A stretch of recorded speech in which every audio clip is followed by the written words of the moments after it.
Let's bring it on. Let's bring it on. Lay it on me. All right, This what do you got? Well, this comes from LeapPad, who says, I've been in an emotionally abusive marriage for over 13 years. We have 3 children, and I've continued to stay with my husband because of them.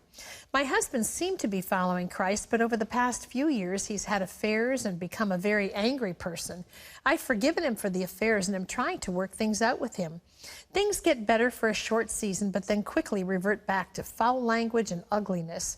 We were pregnant with our first child when we got married, and I really thought he loved me and truly cared for me. I asked forgiveness for my sin and believed getting married was the right thing to do. Please help direct me. My husband won't talk when things get bad, and the emotional drain is affecting my physical body. I'm getting closer to 40, and I don't want my life to always be this way. All right, you know, this points out something, Terry, that is so important. 2 wrongs don't make a right, you know. So you had sex out of marriage, so you got pregnant. Okay, that was a mistake. So how do you fix it? By getting into a bad marriage? No. And many of you are the same thing. Getting married is not the answer. It may be the perfect thing to do, and it'll lead to happiness and joy and love forever. But that's not the way to fix a wrong.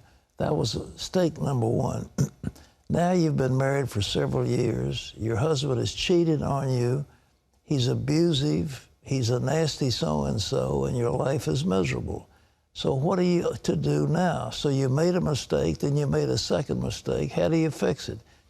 My answer is, according to the Bible, you are free to leave. He's broken it. Adultery is a ground under the teachings that Jesus gave us for divorce. You can divorce and remarry, but I definitely would get out of this thing. This guy is doing nothing but destroying you. You need to get a lawyer. You need to get the thing done, and he's not going to listen. He's not going to listen, unfortunately. God is on the side, you know, of restoration, but you've got people who are intractable. So get a lawyer, get a decree, get yourself free, get some maintenance for your children, and get free of all this, all right? Okay, this is Joshua, who says, I'm trying to fast. Is there a correct way to fast? Do I not eat anything from sunup to sundown, but I can eat after that? Again, you know, God isn't a Philadelphia lawyer, and he isn't an accountant. There aren't a whole bunch of precise little rules. You follow this, and you're happy, and you don't follow this, and you're miserable. But the fasting is the Bible says, I afflicted my soul that I might get time with God. So I denied myself my necessary food. Now, there's a fast of no present bread, no dessert, no sweets, etc., over a period of time. That was one kind of fast. Another kind of fast is a complete fast with no food for a number of days. Depends on your condition, your life. It could be a fast until 3 o'clock in the afternoon, you know, whatever. But the question is, you are denying yourself something that is legitimate in order to give yourself time to pray and seek the Lord. That's what it's all about. This is a viewer who says, I've been married for over 10 years, and I've been using my paycheck to pay the bills ever since. My husband has had more jobs than the years we've been married, and they have all been part-time. I keep asking him to apply for full-time work, but he never does.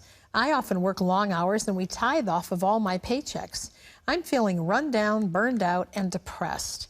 Our utilities are cut off often, which never happened before I got married. I've gotten loans and maxed out credit cards in order to survive, yet my husband refuses to look for steady income, and he never has enough in his account to help out when I ask. What can I do? Well, I'll tell you what the Bible says. If any man will not take care of his own, he's worse than an infidel. This guy is worse than an infidel. He has a responsibility. He married you. He has a responsibility to take care of his expenses plus his share of the marital expenses. And if he won't do it, you've got grounds at least to get separation. You just can't continue. You know, this idea of living with a freeloader like that and having to carry him, that just isn't the biblical way. If anybody will not look after his own, he's worse than an infidel. All right, next. This is Tyler, who says, I've had a crush on this girl in my Bible study. I'm not sure if I should ask her out. I'm pretty sure she likes me too. I do know that I have some trust and jealousy issues, and it already makes me uncomfortable that I know she has over 900 followers on Instagram.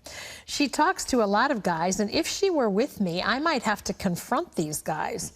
I've never dated before. Should I pursue her? Wow. You know, I don't know how old you are, but brother, you got a lot to learn. Let me tell you. I mean, growing up, this girl is obviously like a little princess, and she loves attention. She loves it. She's got 800 or 900 followers on Facebook, Instagram, and so forth. You think she's going to be content with a single relationship? She'll be your girlfriend? No way. So if you want to, like a moth drawn to a flame, you want to get burned, by all means. But if I were you, I would leave the little princess and go find yourself somebody a little bit less alluring, but one who's a lot more stable in her personal life. Get rid of that jealousy issue. Yeah, you're already jealous and you don't have any claim on her. Are you out of your mind? I mean, come on. She's not yours. She doesn't belong to you. You got no claim on her at all.